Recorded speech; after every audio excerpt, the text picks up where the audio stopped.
And so all of the power of an image in public began to fascinate me, and I wanted to take it as far as I could. And I started to read up about things like Heidegger's theory on phenomenology, and the situationists, this idea that people become lazy and sort of begin to just follow the path of least resistance and sleepwalk through life.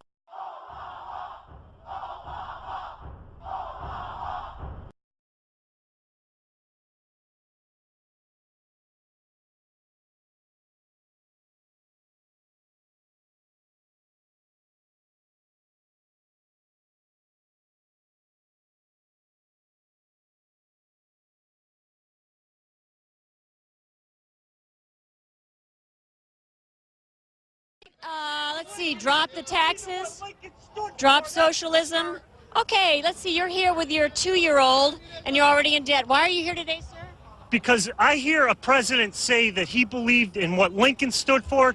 Lincoln's primary thing was he believed that people had the right to liberty and they had the right... Sir, what does this have to do with taxes? What does this have to do with your taxes? Do you realize that you're eligible for a $400 credit? Finish my point. Lincoln believed that people had the right to share in the fruits of their own labor and that government should not take it. And we have clearly gotten to that point. Wait, wait. Did you know that the state of Lincoln gets $50 billion out of these stimulus? That's $50 billion for this state, sir. Ma'am, can you stop this, sir? Hold on. Okay, well, Kira, we'll move on over here. I think you get the general tenor of this. It's anti-government, anti-CNN, since this is highly promoted by the right-wing conservative network, Fox. And since I can't really hear much more, and I think this is not really family viewing, toss it back to you, Kira. Everybody, before we get started, I want to make sure that we pledge allegiance to the flag.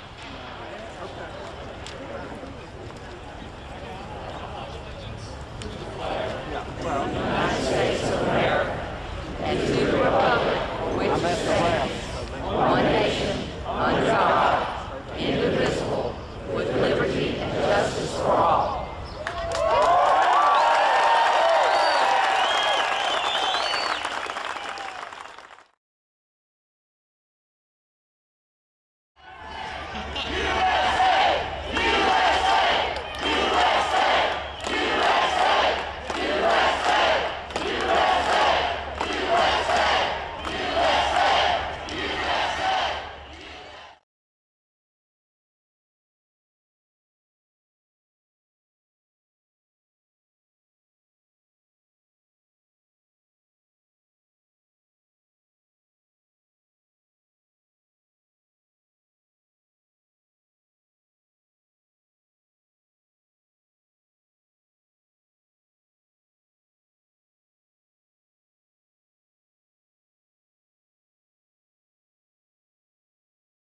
They're all Congress.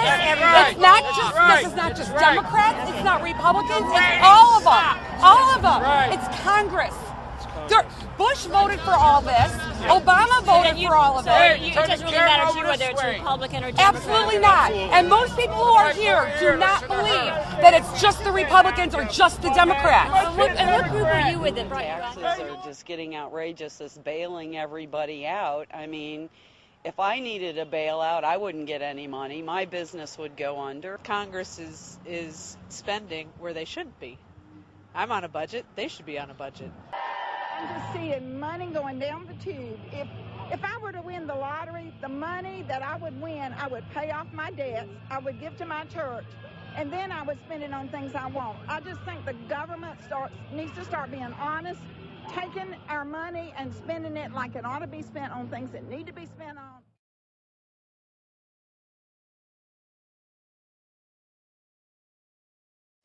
Let's be very honest about what this is about.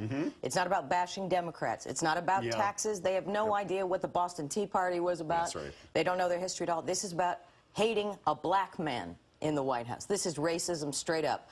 That is nothing but a bunch of tea-bagging rednecks. The limbic brain inside a right-winger or Republican or conservative or your average white power activist The limbic brain is much larger in their head space than in a reasonable person, and it's pushing against the frontal lobe.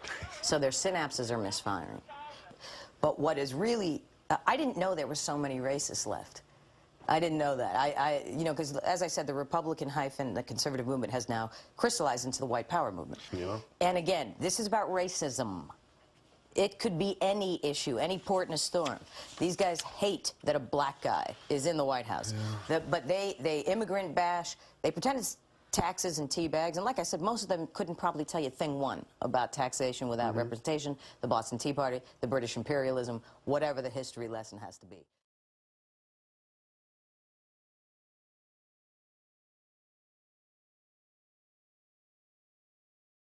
If all of that wasn't enough, here we are with 1,100 pages.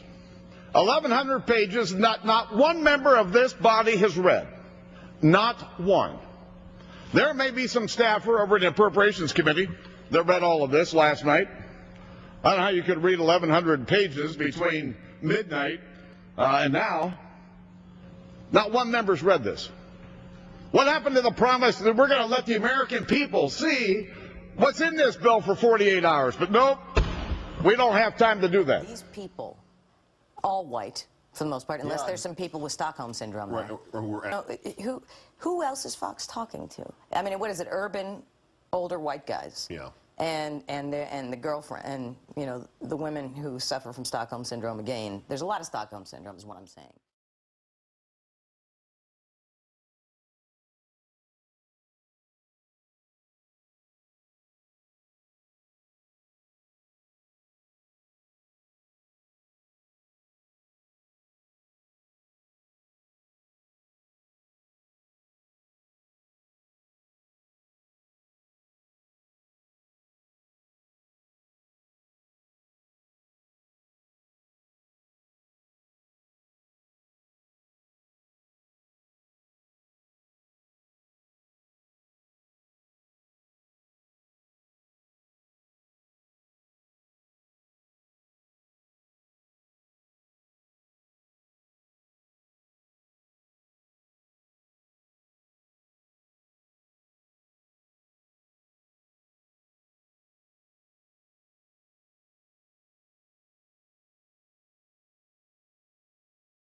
This has been a failing of both parties, including the Republican Party.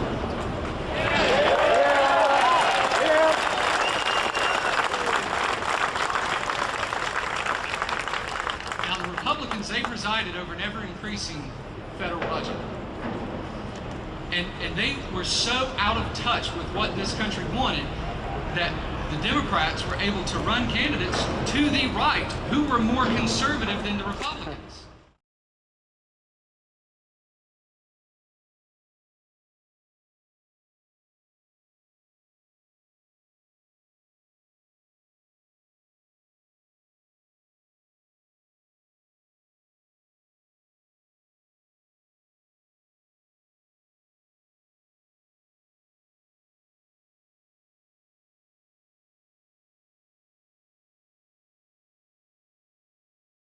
And this idea that government is beholden to the people, that it has no other source of power except the sovereign people, is still the newest and the most unique idea in all the long history of man's relation to man. This is the issue of this election. Whether we believe in our capacity for self-government or whether we abandon the American Revolution and confess that a little intellectual elite in a far distant capital can plan our lives for us better than we can plan them ourselves.